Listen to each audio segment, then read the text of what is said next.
2021 वर्सा सावन ते आता मेरेन हेल्मेट घालिनासतना कितल्या दुचाकी चलोवप्यांक अपघातात जीव वगडावचो पडलो। सोऱ्याच्या नशेत गाडी चलोवप्याक कितल्या जाणांक मरण आयले अशे लेखी प्रश्न विरोधी पक्ष फुडारी युरी आलेमाव हांणी विधानसभेत केल्ले। ताका जाप दितना मुख्यमंत्री दोतर प्रमोद सावंतान सांगले 2021 वर्सा ते आता मेरेन हेल्मेट घालिनासतना दुचाकी चलयिल्ल्यान अपघातात 652 जाणांक मरण आयले।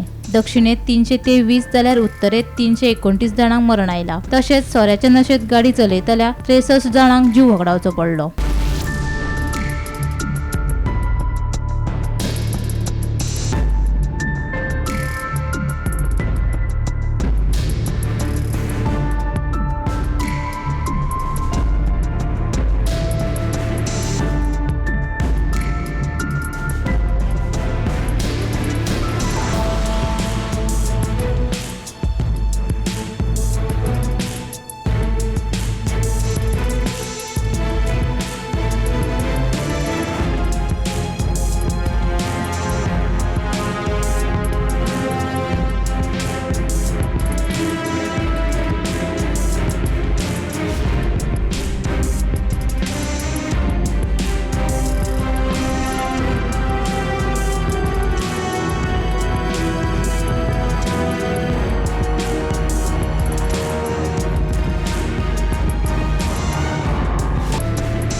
Bureau report Gomantak TV.